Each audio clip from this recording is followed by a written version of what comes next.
This is Critical Nonsense, our high-lowbrow show about culture, science, and tech. This week, I ask Joey about the year of D&D.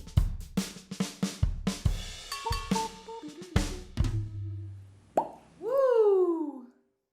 So, this is what a Joey sounds like. And this is what an executive producer and Depeche Mode Jess Vander sounds like. Hi, this is Jess. I Depeche. Jess, do we have any housekeeping? Nope. Nope, that's it. I just did a quick glance around. We're clean. We're good.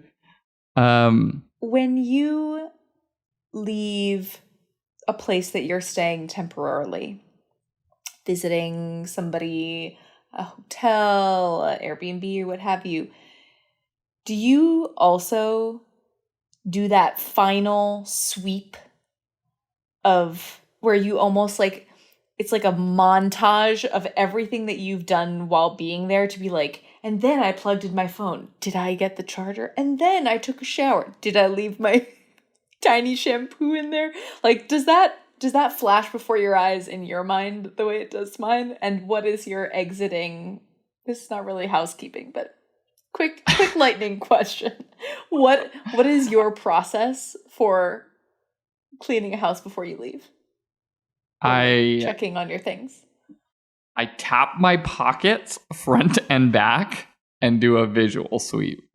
But I do that like when I'm getting out of like a cab or whatever as well. It's like I like not at the same. It's just like left, right, back pockets. Okay, Check, like, check. Even times where they're like I didn't take anything out of my pockets, or like I was not in a situation where I was playing with something that would have been out. It's just like, you know, like wallet, keys, phone type of thing. Wallet, like, keys, just phone. Like, yep, they're there.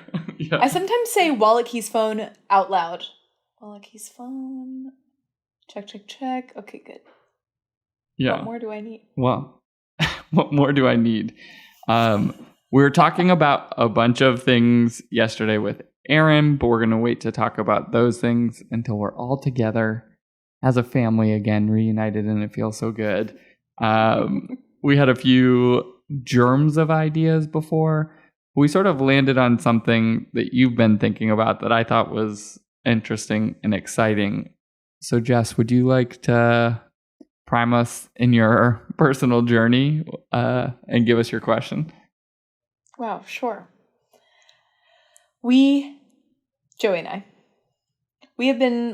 Joey and I have been playing this D&D campaign. I was like, is it Joey and me? No, it isn't. We've been playing. We've been playing this D&D campaign of Joey's own mind wine creation, fermented and then bottled and then poured for the last year. It's a sci-fi skinned post-apocalyptic America. I'm getting super close. These buzzwords should inspire you and get you excited about the concept that we've been playing this game of Dungeons and Dragons, reimagined by Joey's brain. I'm doing this very slowly. I don't know why. And though I have played a D&D campaign once before in deep quarantine, this has been, as Joey reminded me, a consistent diversion over the last year where every single week we've been doing this thing for the most part, pending quorum. And it has been super fun. But I also have noticed things about myself through this process. And one of them is that, probably the biggest one, is that I have a really hard time sitting through a full session of D&D every single week, as much as I enjoy it. And I noticed that part of this stems from the way that we work nowadays, which is being virtual and on phone calls, and especially in the work that we do, constantly on phone calls and on our computers. And the prospect of doing that for another 3 hours has this like mental mode that I, for some reason, cannot shake, that feels like the work mode, even though this is a fun thing that we do for fun, for liking reasons, and not for any other reason. We should say we're forced to play on computers, like, because people are all remote. So I think that is it's true. We're in a like video call. Yes. And though the adventure has been exciting and playing is fun, I have found myself doing, these multitasking moments where I'm like constantly baking something, or, just like messing, like knitting some like random thing, so that I can trick myself into being like, no, this is a fun thing, and you're not in the mode of working in this moment. And I feel like there is just something also interesting that has happened, just because this is something that we have shared over the course of the year. I know this is a particular thing that I've experienced, but we actually haven't had a chance to talk about how this whole thing has changed the way you see hobby time, or like how you think about this type of ways to spend time with friends. I don't know. So anyway, I'm interested, inspired by my own revelations about this experience. Joey, what have you learned in 1 year of playing D&D together?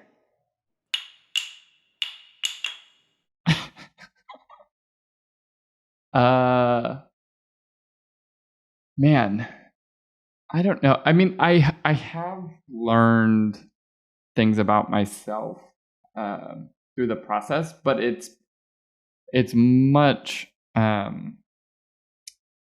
it's like much higher, or not higher order, I guess. It's less like tangible to the moment that we're playing, and more about like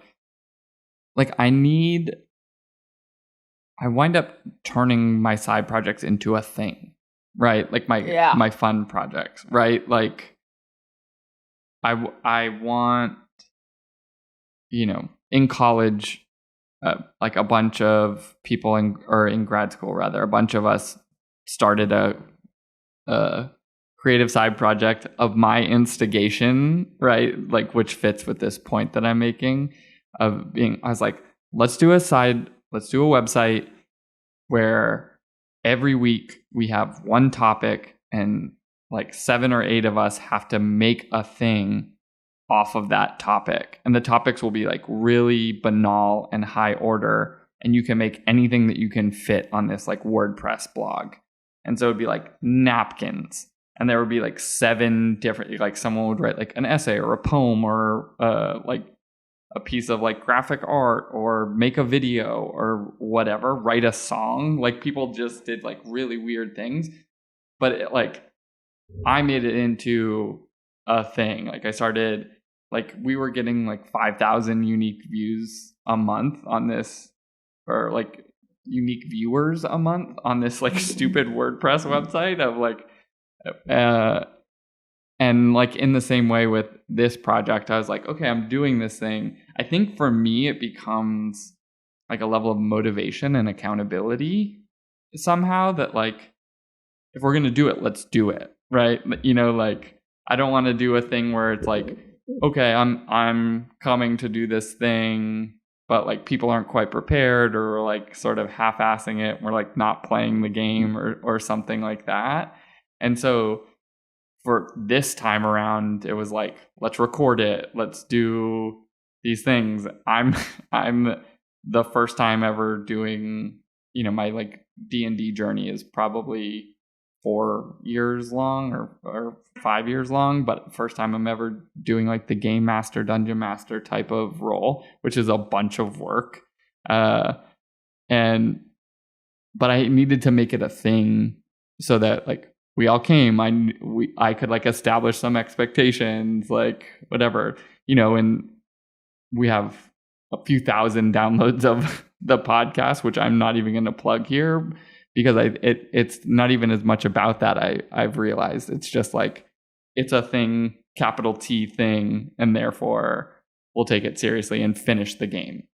See, it's so interesting to me because I also love making stuff and like have, maybe for my own sake, I have perhaps too much unbridled motivation because I care about anything. I can find anything to care about. But it's interesting when you say like, and then I made it a thing. Like for you, I feel like that looks very specific. Like a thing, a capital T thing that I've seen you do is something that is public in some way. It is something that is structured in some way, and something that is recurring. Like you keep doing it, and you have to do it enough frequently that you don't lose a momentum, because otherwise you might not keep doing it. And like that's what a thing, like that's true of this show. Like this show is a thing that you willed into the world, which is different. It's so interesting because like I think my natural attention span for like bursts of like creative inspiration and like doing something is definitely not designed to be a long game thing. Like it isn't designed to be recurring. I could like squeeze something into a sprint of like ta-da, and then we had this like live critical nonsense event that was a perfect example of that, where it was like everything squeezed into one big moment and then it's done, and then that was it. But it's really interesting that your natural instinct is to create this very specific flavor of thing that fuels you. Yeah. I don't even know what. I think it has to do with like social accountability, maybe, and like tricking myself into being like, well, if other people know that I'm doing this thing, then I have to do that thing. And it's never right. Like this show or doing D&D is like all things that I have fun doing. Like the website we had when we were in grad school, like I had a ton of fun. It wound up getting a bunch of the people like their jobs when they were like sharing their book, and they're like, your portfolio from grad school is like okay, but like the stuff you did on this website's way better. Like that's why we're hiring you. Like so 2 people had recruiters tell them that explicitly, and I was like, that's cool. Like that was certainly not the intent of this project. It was just like, I want to do a thing. I want to know that other people's commitment levels aren't matching mine.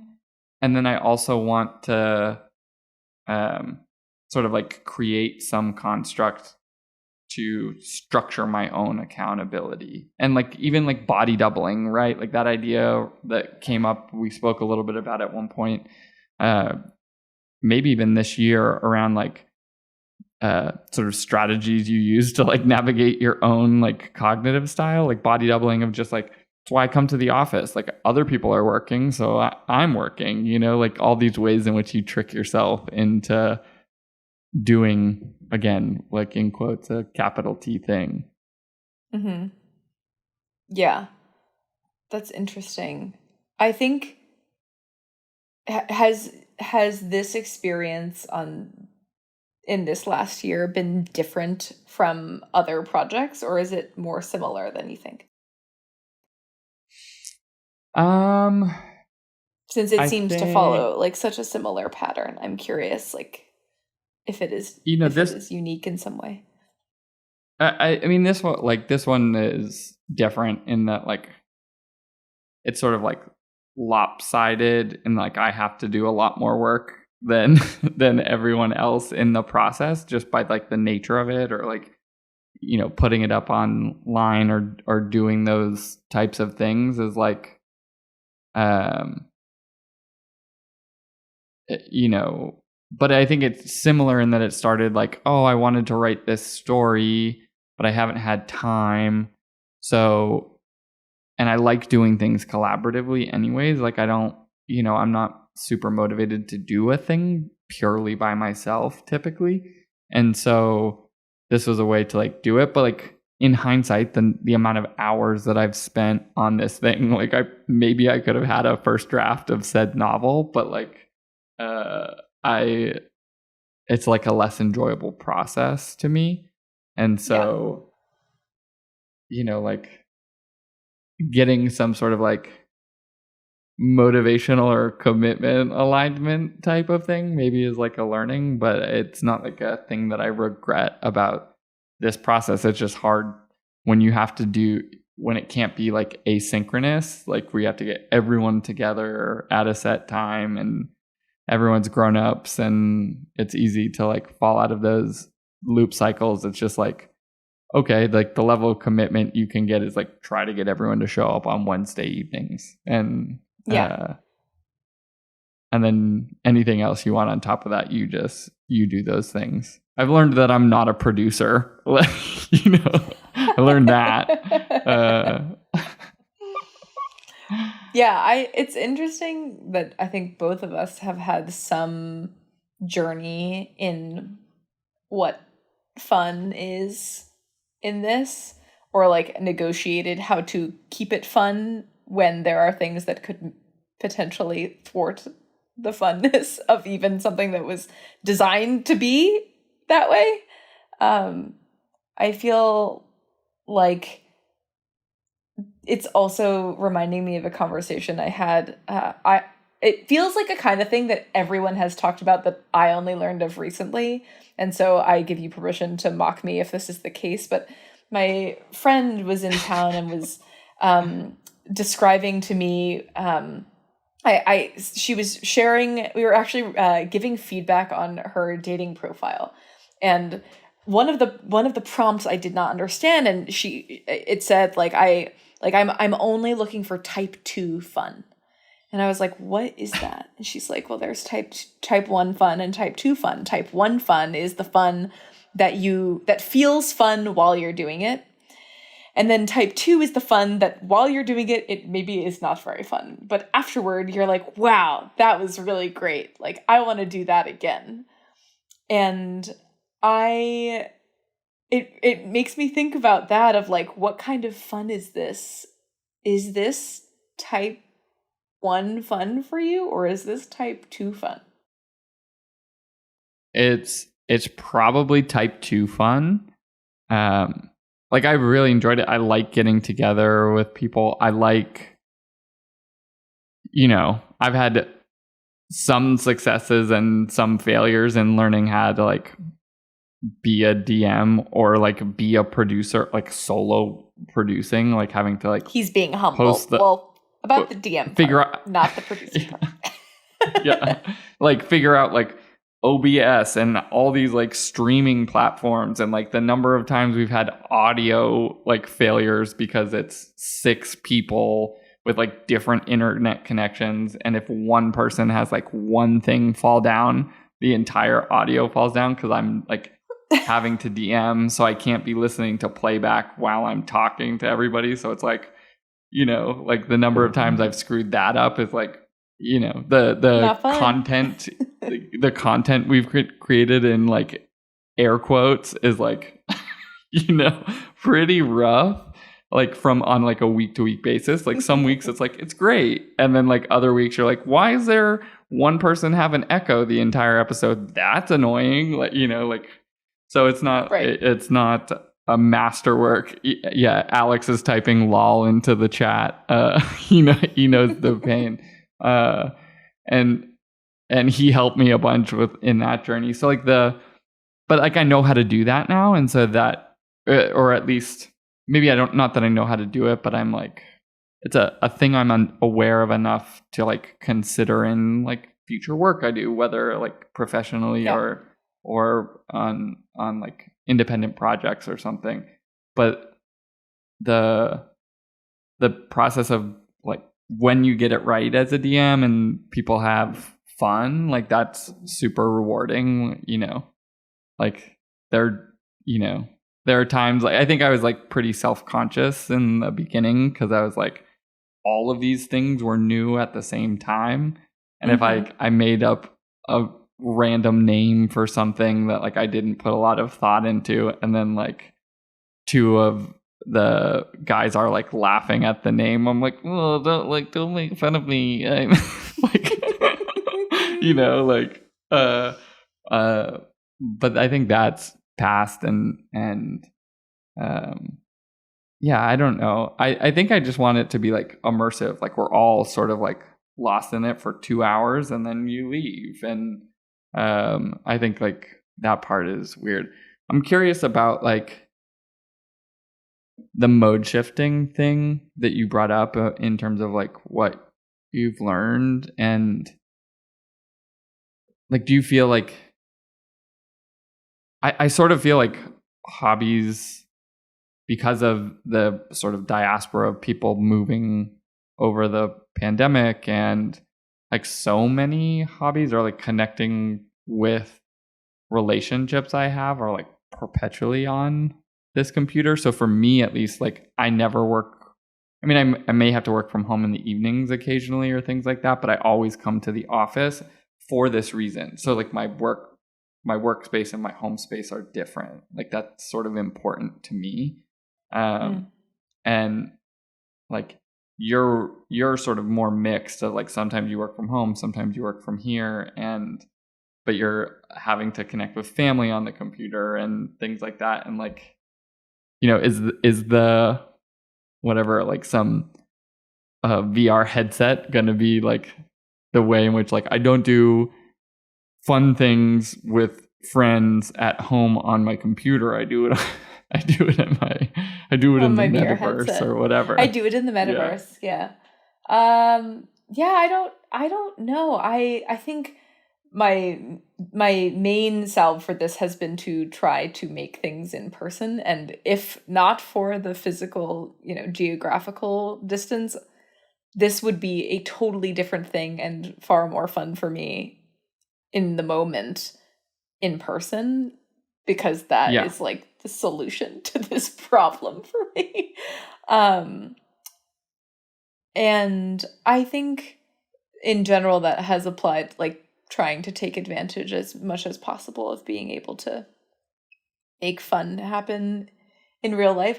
It's interesting that you mentioned this, because I also realized that a lot of my fun,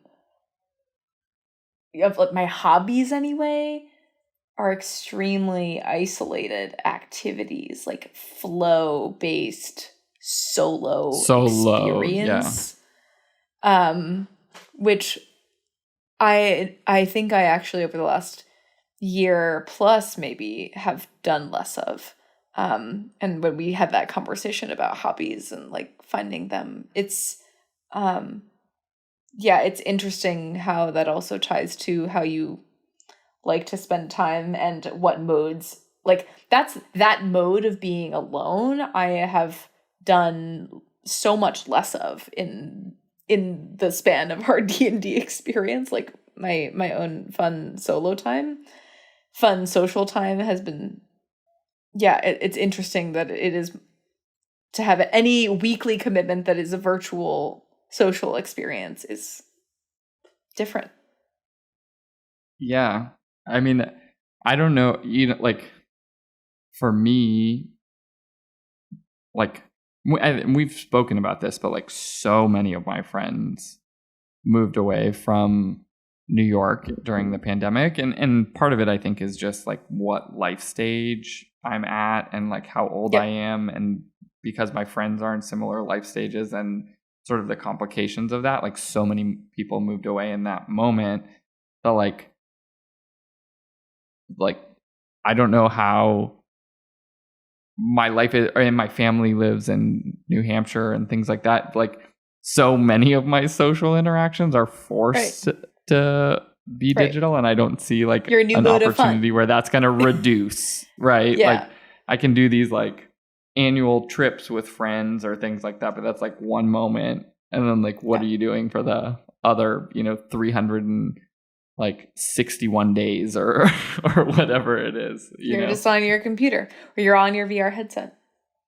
Yeah. But it does. I mean, even to your point, like I'm finding with after 3 years of like a increased volume of these things, where at least like before the pandemic, I would travel more frequently to like go see clients in their offices at certain moments, or you would travel to do research and you weren't doing like research on computers, or like people would come here to meet us, or